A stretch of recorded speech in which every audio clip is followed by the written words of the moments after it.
Today we are celebrating a great event of the resurrection of Christ. On the same pattern is your resurrection. That you have risen to the new life of divine love.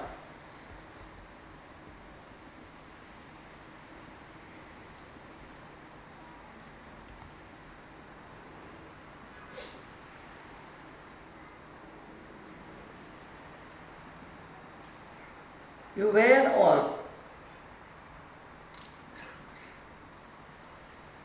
in the knowledge that there's something higher has to happen.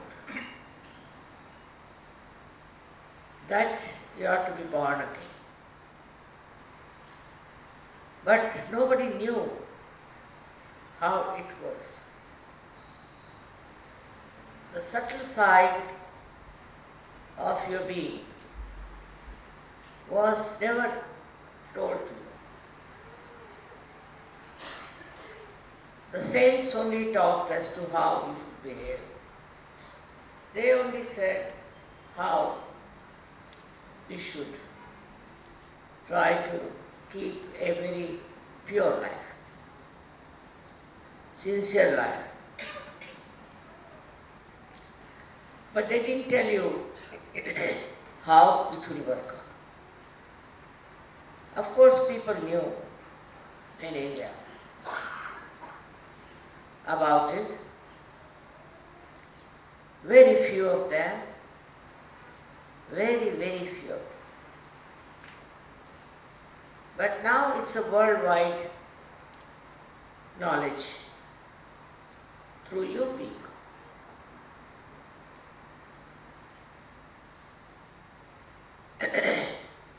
Now while your Kundalini rises, she is your mother, she is your individual mother, and she gives you the second birth. That's how you get connected to the divine paradise.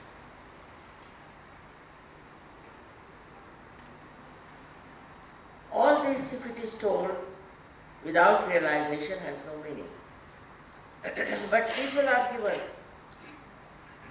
great ideas about it, and also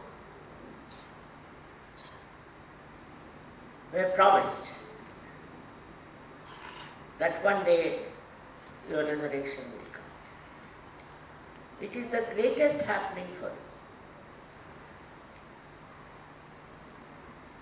It is the greatest event of your life.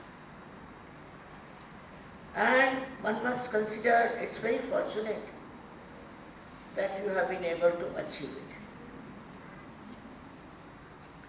All this because you desired for it. In many of your lives, you have been desiring for the heavenly paradise. People have been going down in the hills and dales, seeking, doing all kinds of things. That's already done by you. You don't have to give up anything. No need to give up anything. This wrong idea, I should say the untimely idea. This is the time when you have to get your Sahaja resurrection, spontaneous resurrection. You don't have to do anything about it. It's just so simple as that. Has worked out so well.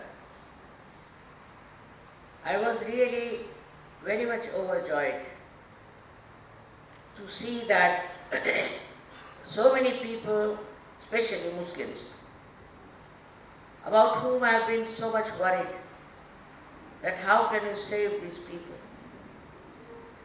They are so much lost in the mess of wrong thinking. One has to understand that this Quran was written 40 years after the death of Muhammad.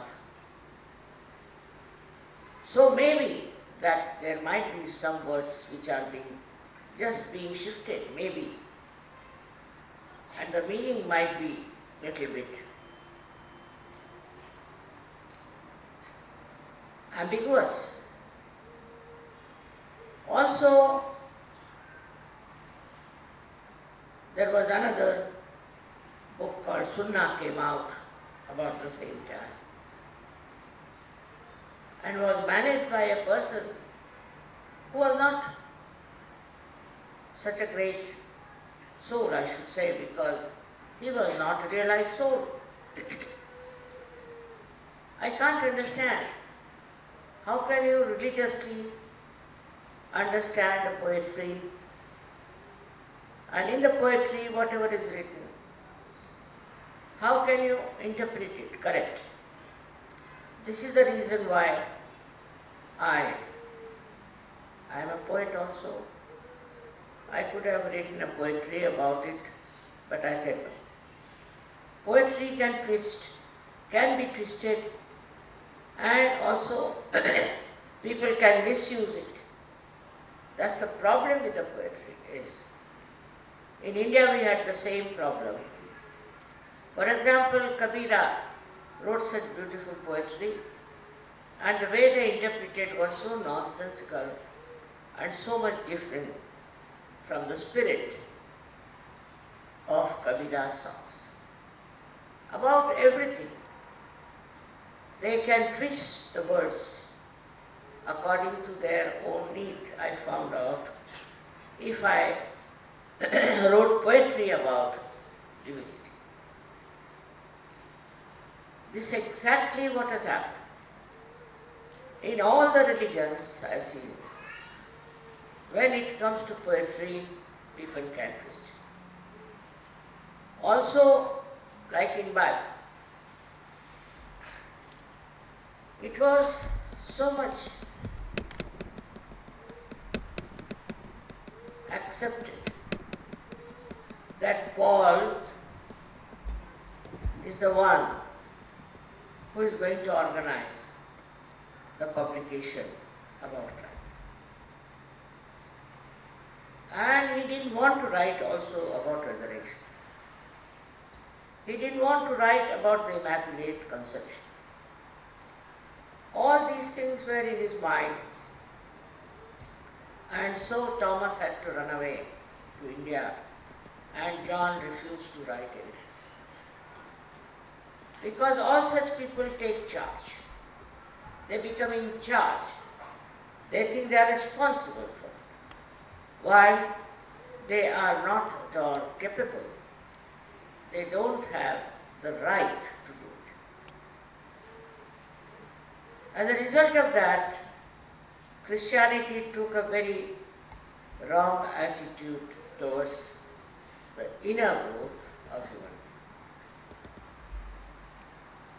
being. You see the result of that. Today, when you see what's happening with the Catholic Church, you are amazed. How can such an organization be a religious organization where all kinds of nonsensical things are going on? I was also born in a Christian family, and I was shocked the way they interpreted Christ's life and the way he talked about it with great authority. Books and books were written. They give big, big sermons. I thought there's no truth in it what they are talking. Even my father felt the same way. Because all these books came much after the authors of these books. Secondly, those who tried to write it were not authorized to do that. They were not spiritual people. They all wanted to have power. They wanted to have power in religion. The power in religion is inside, and that should be awakened. I must say, thanks to the Sufis of this country and other countries, that people still think that there is something beyond all these words and talks and books. This is something, such a blessing that we have, that in every country we had someone who talked about reality, about the truth. Though they were condemned, they were tortured, and so many of them were killed. This is happening even today. I find that people don't want to listen to reality, to the truth. But I was so happy yesterday, really overjoyed, to see that even the people who were Muslims, who were Islamic, have now coming together, understanding that they have a higher life than these rituals of every day. All this ritualistic life that they have led, the way they have worked so hard. They did 40 days starvation, doing for Hajj, doing all kinds of things. But there was no unity among themselves. Even among themselves there was no unity. And some places I was surprised that they were killing each other.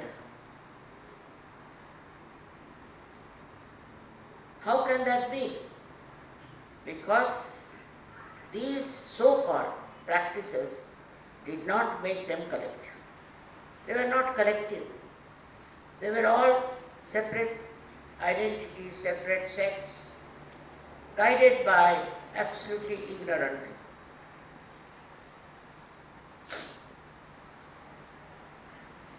So, we have to really celebrate the unity of these people, the collective nature of these people who were lost to the truth. They had no idea as to what truth is. But still, a seeker can never find consolation with whatever exists. He is seeking and seeking till he finds the truth. But also there are many seekers who lose their way. In seeking they get lost. It's very difficult to convince them that you have lost your way. But they should see from their own lives. They should see from their own attainment. What have they achieved? Have they got any experience? To be convinced of what you have got, you must try to verify it. You can verify on people. You can verify on yourself.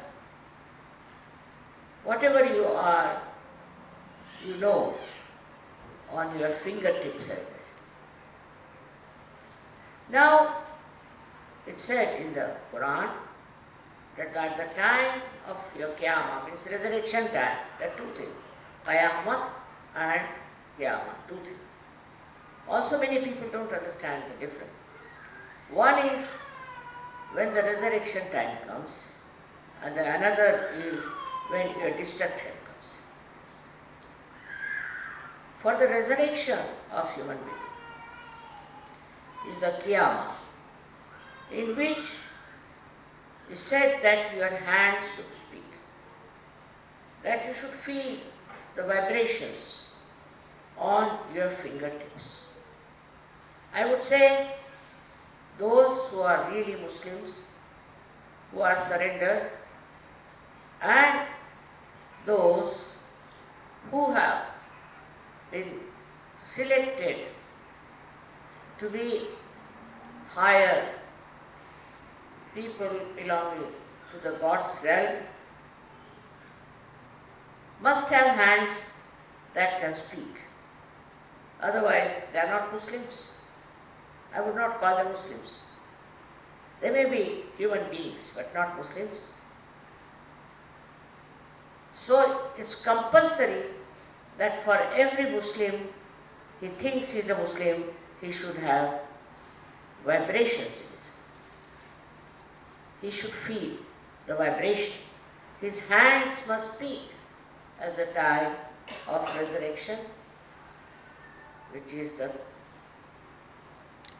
Qiyamah, not Qayamat. These two words are confused in the minds of the people. So those people who can verify about their achievements themselves through their vibrations on their hands, and also about others through their fingertips, are the Muslims, according to Quran. But nobody has told them this. They don't know. To them it's all right if you go to Mecca and come back from there, you become a Haji, finished. There's another question one should ask, which is very important, that why Muhammad Sahib was so much against stone worshipping. Clearly, why did he ask people to go around that black square stone? What was the purpose of that? Why was that stone so important? If you ask this question to any so-called Muslim, he'll say that was the order. But you can ask the question, after all, why? That's also just a stone. So why did Muhammad Sahib ask that you should go around that stone? So many statues were there made of stone. And people started worshipping all kinds of statues as they do in India also. But this stone was a Swayambhu. And it's mentioned in the Indian scriptures that there is Makkeshwar Shiva. We have Shivas everywhere in India. There are 12 Jyotirlingas. Now if I tell you, you need not believe me, but you can go and verify on your vibrations if it is a Shiva or not. Same with this black stone. So Muhammad Sahib found out that this is a Makkeshwar Shiva, and so the people have to go around to achieve Shiva's blessings. But it became a ritual. The whole thing became like a ritual, and nobody could go further from that ritual. Same thing with the Christianity. Well, today is the day they are talking so big about repentance and about feeling guilty about what they have done. But why did they do it? They are supposed to be in charge of goodness, of virtues. So why did they do it? Why did they do wrong things? And now asking forgiveness from God. Because they were not realized souls. They are not SahajaYogis. If the SahajaYogis try to do something wrong, then they know that they are doing wrong on their fingertips, or we can ask them to get out of surgery. But that seems to be the worst punishment for surgeons. If I tell them to get out of surgery, they don't like it. Why? Because they feel we are separated from reality. All the blessings of the reality are lost to them. They think that.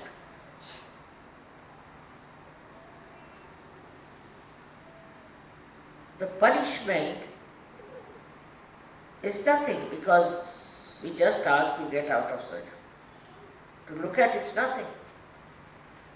But SahajaYoga is complete freedom. SahajaYoga is complete blessing. SahajaYoga is complete peace and joy. Surprisingly, if you read Quran, you'll be amazed that Muhammad Sahib wanted to bring peace. But it's not so. I met one man from Kashmir. He said that where is the peace? We are all fighting, we want peace. But surprisingly he said, in India we find there's peace. But this Kashmir is a mad place where everybody is all the time challenged and everything attacked under the name of Islam itself. So I said, it's not Islam. Islam means surrender. And he said, if you surrender, they'll kill you. We have no protection. It's very surprising, very, very surprising how now the Muslims themselves are realizing that this cannot be divine life. This cannot be divine life. Because in divine life, people are just the same with each other. You see, we had Sufis all over the world. I have read them. I have read the Sufis of Turkey and also other places. Even in India we had Sufis, though they don't call themselves Sufis. Sufi means, I don't know, whatever you may think it, but according to Indian understanding, Sufi means Saf, and Saf means clean, means pure. Those who are pure people are Sufis. In the purity, they see nothing but divine grace, divine love, divine peace. They talked of peace only. They could not talk of war. Anybody who talks of war cannot be a person who has got any right to do that. War is absolutely like madness. Even animals won't fight like that. We are even worse than animals when we think of war and killing each other. This should not be done, and it has to be stopped completely. Nobody has right to kill anybody unless and until he is attacked. So, what we hear about our resurrection is this, that we are above so many things. We have lost all those destructive qualities. As in Sanskrit they call it, we have 6 enemies. Kam, Krodha, Mada, Matsara, Lobha, Moha. Kama means sexual perversion. Krodha means anger. Moha means attraction. Mada means the pride. Matsara means jealousy. All these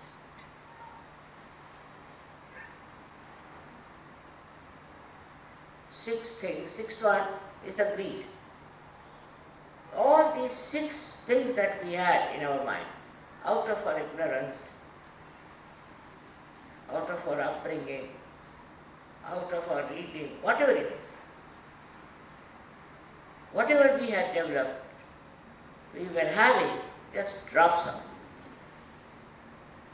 When the Kundalini rises and you become one with the divine, then you are on sound grounds.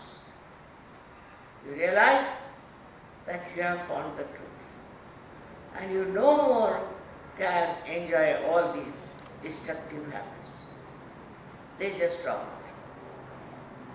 So you go into a new realm of divine construction. This is the real resurrection of humanity. Now, you know that certain subtle things still remain despite the fact that people try to destroy the books, to spoil the meaning of things. Despite that, subtle things remain there. For example, we offer eggs during Easter. What's the meaning of offering eggs? Why should we offer an egg?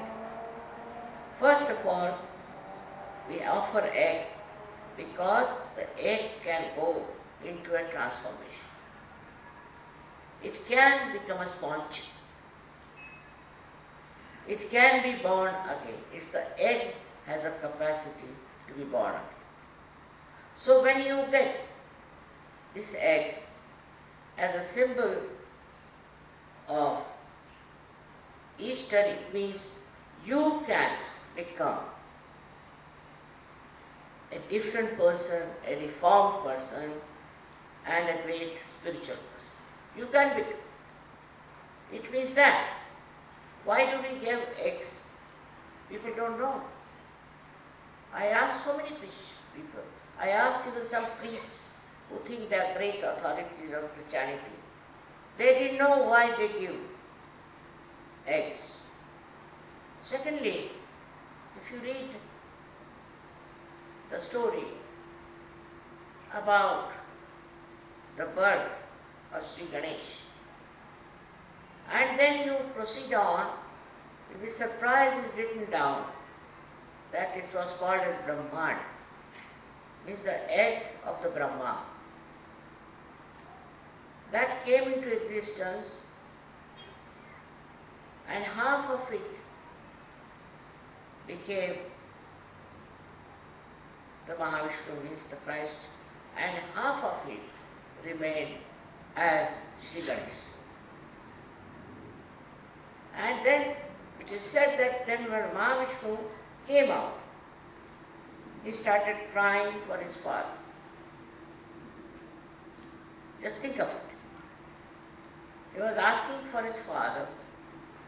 Now if you see Christ, he always uses these two fingers. No other incarnation has used these two fingers.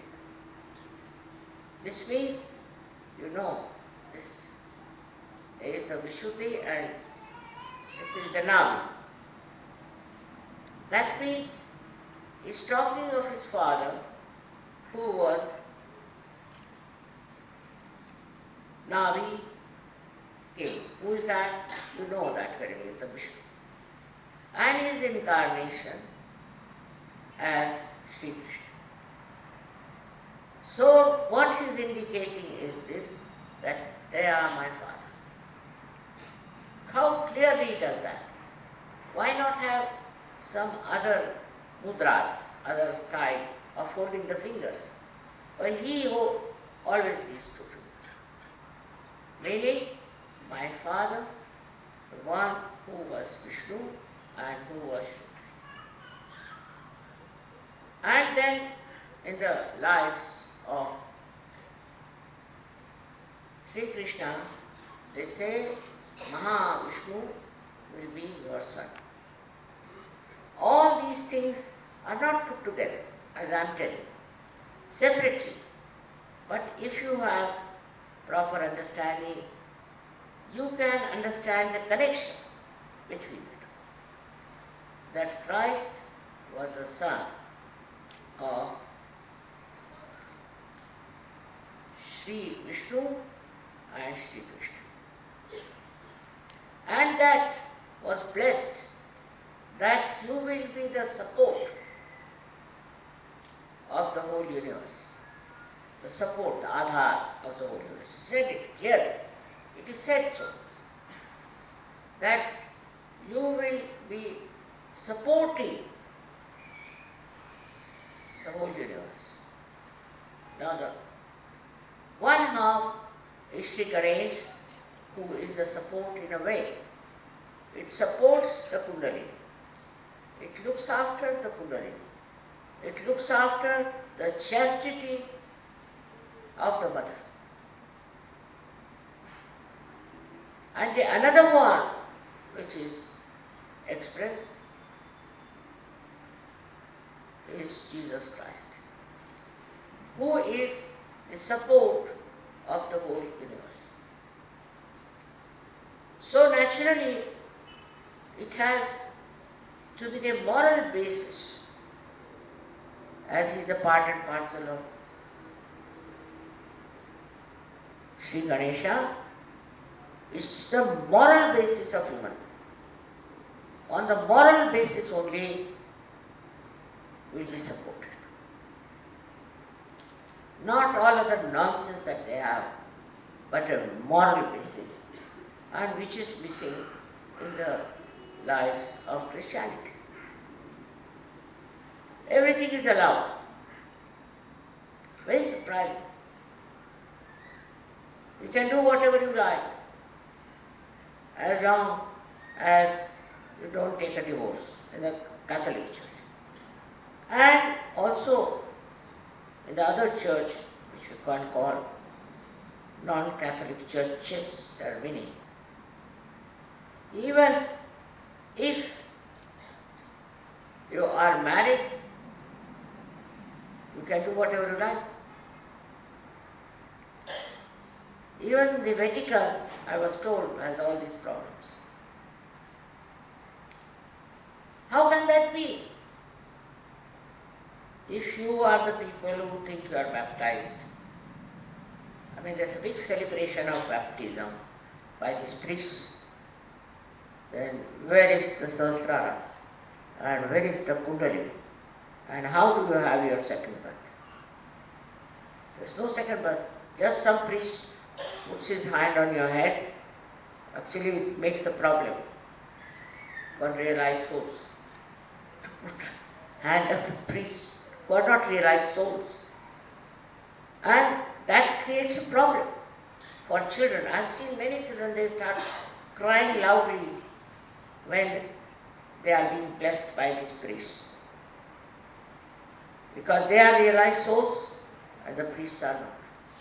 It's very interesting. But they say, after all, you see, it's the priests that are bad, but not Christ. But how are they related to it? Christ stood for morality. And about him also, in these modern times, they are saying all kinds of filthy things. They cannot understand a character which is moral. To this extent, we have gone. Morality is out of question. You do whatever you like as long as you go to church and confess you are all right. These are the absurdities of modern religions. Every religion has problems. And the worst I feel when you have the support of the world as your leader.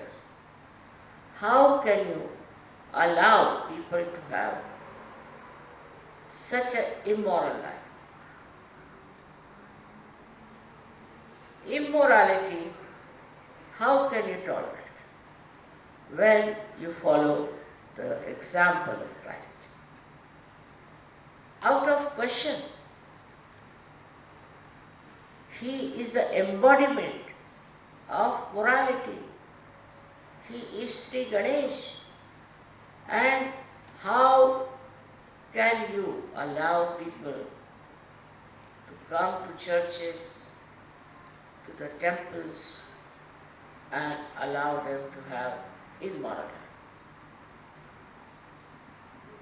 What is the atonement for such people? The basis of Christ's life, the whole being of Christ, is morality, to establish purity. Now, it was Sri Ganesha who was created first by the Adishakti, because she wanted purity. She wanted human beings to enjoy their purity and their personality, which was amity, light to others. If there is impurity, say, for example, on a glass, and if you use that glass on top of the light, how can the light pass? The impure life cannot give light to others and cannot show your inner light also. Both things are absolutely true about impurities. But people say that we have to accept, because if you have to have more people for your religion, you should accept many things. And one of them is impurity. And just think of it. Now at the Agya, where Christ resides, if your eyes are impure, full of lust and greed, then you are against Christ. You are an antichrist. If your eyes are clean and pure, then only you can enjoy love of God. Otherwise you cannot. And also the love of another SahajaYogi or Yogini you can only enjoy in completeness if your eyes are clean. Just imagine. But if you have roving eyes and all sorts of things, I don't know how can you call yourself Christians now. Whatever certificate you may carry, you are not. Because those who are following Christ have to have absolutely a moral life. That's a compulsion of the inner being on you, that you enjoy your morality and you enjoy above all your clean eyes. This is what I have come to know about the Western life, that the eyes are not clean. They'll go to the church and their eyes will be moving here and there. How can that be? How can you do that if you think Christ is the one who was resurrected and you are to be resurrected? First of all, see that you have pure love in your eyes. Now, pure love is not relative, cannot be contaminated, cannot have lust and greed. These two things have to drop out from your mind completely. These are the days of people having greed, lots of greed there. I just don't know what sort of things they have because I haven't studied so much the morality of human beings. Whatever I see are beautiful people like it. But when I try to understand the so-called Western culture, I am surprised that even if they want to make a life of someone, like the life of Shakespeare I saw, who was, according to me, was avaduta, means a person who has gone beyond all human destructive habits. Avadut is a very high quality yogi. And they show him as a stupid man running after a woman. They cannot conceive of human beings who could be morally perfect, who will have moral sense. They cannot conceive. Because those who do this kind of thing are not realized. They are not Sahajayogis. So the conception about morality doesn't come into their head. They think as we are, like that, the others are. Actually, mostly they do it to justify themselves. So ugly and so horrifying is the depiction of the character of such great people who talk such great things, shows that human beings are really degraded in their value system. They cannot conceive of somebody who is an ideal personality. They think by saying so, they are talking of something beyond reality. They don't know reality. Yesterday's Sufi thing, I was very impressed when they said about the 4 stages that you are. And out of that, the hakikat means the reality. You have to get into the reality. Reality is what? It's not a perception. It's not seeing something, but it's being something. If you start seeing, you might see something white, red, yellow, but you are not that. When you are the reality, then you emit reality. You see reality, you enjoy reality, you live in reality. This is real life, and you don't indulge into something which is unreal, imaginary, or below dignity. No, you don't do. You are the reality. It's the hakikat. As they say, you are the reality and you are emitting reality in your behavior, in your talks, in your lives, in everything. All this brings forth the greatest force of spirituality.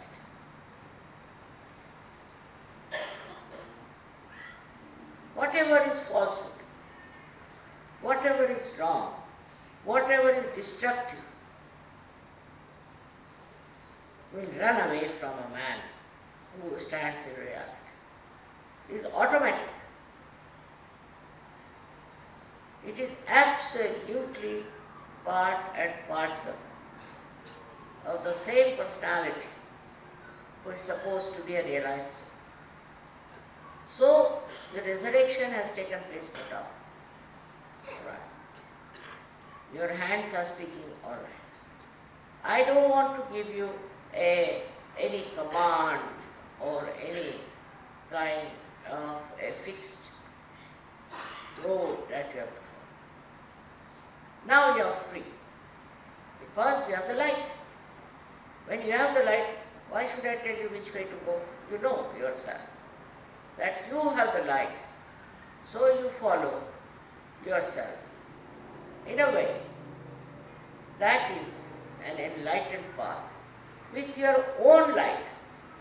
Don't, somebody has to tell you that don't do this, don't do nothing of it. You want just do it. There is something wrong, you will not do. If you are doing it, then know that you have to still rise above all this. You are the Nabis that are described in the Quran. You are the ones who are going to resurrect the world. You are the ones who are going to help the downtrodden people into the filth of environment. Your life should show. Look at these few of these people who were Sufis, who were very clean people. How have they been able to channelize the other people into a better life? That is what you are. You have to channelize their lives. That's your job. Don't think about what is happening, how the people are stupid, immoral. Forget it. What you have to know what you are. You have to be aware of yourself and of your responsibility as being the purest of pure. As my name indicates, you are my children. And that indicates the children of Nirmal. Means purity. Purity is the basis of your existence. You should try to see where you got your purity. In which part? There's no mistake in appreciating the art, appreciating all that is beautiful, appreciating all that is created out of beautiful minds. But there should be no lust and greed in that appreciation. Pure appreciation. Purity is the message. And once you have the purity within yourself, you will love yourself. As I love you, you will love you also. And then you will understand this word love, which comes out of the purity, the blossoming of your purity, the fragrance of your purity. You enjoy all the time, and the love that you have flows towards all those who are to be loved, who are to be looked after. Don't worry about the people who are destructive.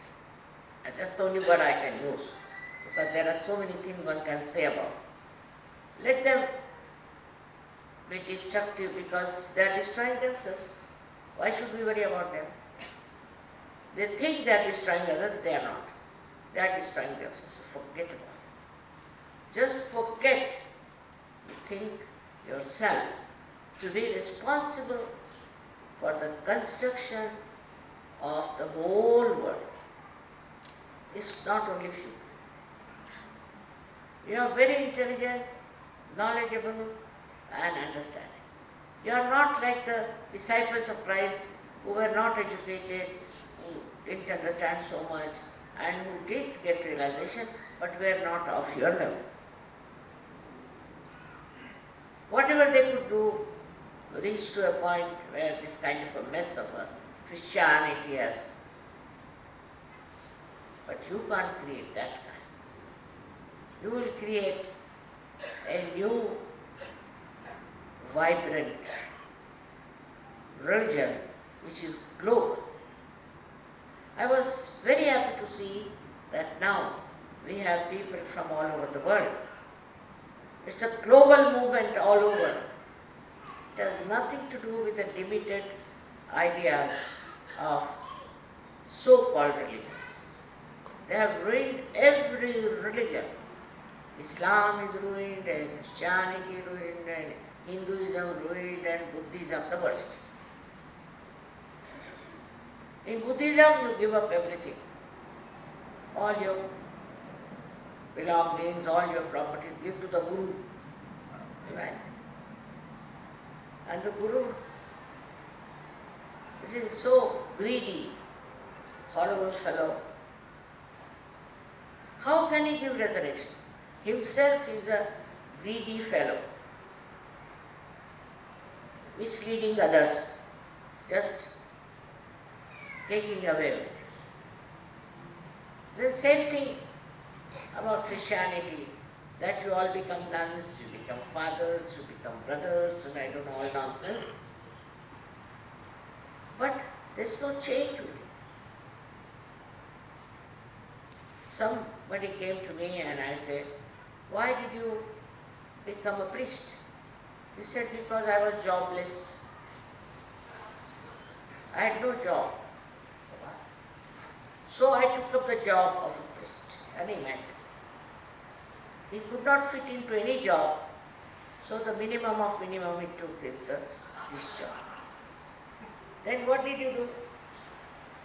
They told me what I have to preach. And first I had to practice and remember it by heart. And then I don't know. I started talking this, talking that. I said, he must be a big possessed man. He had no mind of his own. He didn't know what he was talking. He would take out one sentence from Bible and go on talking, boring everybody. And I was surprised that within 15 minutes, people wanted to get out of the church. As soon as the sermon was over, they would run out and breathe. Thank God. Is that what religion gives you? Is that what should happen to you? No, it's not that. What happens to you that you enjoy yourself, you enjoy the collective, you enjoy the goodness, the morality, the whole thing is like the nectar of life. So, that changes the whole picture. The ritualism is so much. In the Hindu religion, there is too much of ritualism. You sit on the right or you sit on the left, you do this at this time, and lots of it. That when your sister dies, how many days you should starve yourself. If your husband dies, then how many days? Died is died, finished. The body is finished now. So you fast for so many days. It's very wrong, because you are fasting, the bhoot might come into you. But still, what I would say, all these ritualisms and all that are created by human beings who were claiming to be something great. They are not. By no means they are the people in charge of morality, in charge of higher life. They lead such a mundane, useless life.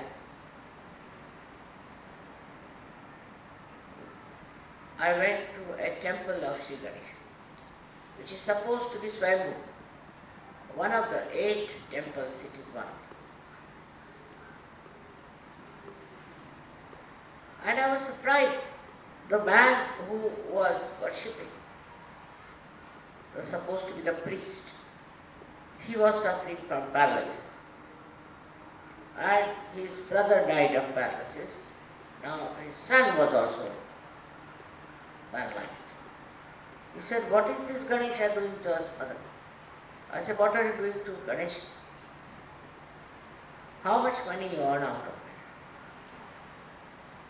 He said, quite a lot. And then what do you do with this money? Do you do anything for the society? Do you try to improve their lives? Have you any attention on the society? Or you are just looking after yourself? As a result, he has got paralysis. His brother got paralysis, his son got paralysis. And he was blaming Ganesha for that. He said, is it a real Ganesha? Yes, it is. But you are not. You don't deserve. I told him off on his way. He said, all right, you may say whatever you like, but you cure me. I said, first promise that whatever money you get out of this temple, you will spend it for the betterment of people. But how can they? They are not realized. Such a lot of priests I see walking about with all these funny dresses. What? These are like dead bodies walking around with all kinds of bad vibrations. So I can't understand. And the other people are very simple. They say, oh my goodness, see now he's a priest. So they must respect. But they don't see it. They do not ascertain what is the spiritual value of that person who calls himself as a priest. That is your job. You don't have to fight with them. You don't have to denounce them. You don't have to describe them. No need. But understand that you are different. You have the right. You are the authority. And so, with that authority and confidence, you have to go about and save people. You are realized souls. You got your resurrection. You are yogis, I agree. But what is your job? Why? Why this has happened? Why this light has come into you is to take the blind in your hands and take them towards the light. This is what is your resurrection for. It's not only for your sake, but also is the grace of the divine for you to make the whole world divine as far as possible. How many people have you given realization? How many people you have talked to? I tell you, I was surprised. Once I was traveling by plane and there was some lady traveling with me and she started talking to me about her cult, about her nonsense. Look at it. Shamelessly she was talking. Listening to her, I said, SahajaYogis won't. They won't talk about SahajaYoga. Every person who is a SahajaYogi has to talk about SahajaYoga. May not be with the wrong type, but with the right type of people. That's a thing you have to do. That's why you are enlightened. You are not enlightened to be put somewhere in the forest or to be lost to the whole world. You are enlightened, you are resurrected to enlighten other people. That's what you are there for. And you can do it. Many have done it. So many of you have done it. And I would say that all of you, whether you are a man or a woman, you have. And that's the request of your mother. That make use of your realization. And the attention should be only on realization. How many people you are going to give realization to? How many people you are going to save? The very simple job for you. You have to just raise the Kundalini. You can. You should see how just with your hand you can raise the Kundalini of others and give them their resurrection. You don't have to do anything. If the life is not that difficult for you, your job is the easiest thing.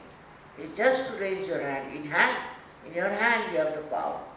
Just to raise your hand and give them realization. Instead of feeling diffident. So that's why I would say you are all resurrected. You are all realized souls. And you have to create the divine paradise on this earth. May God bless you.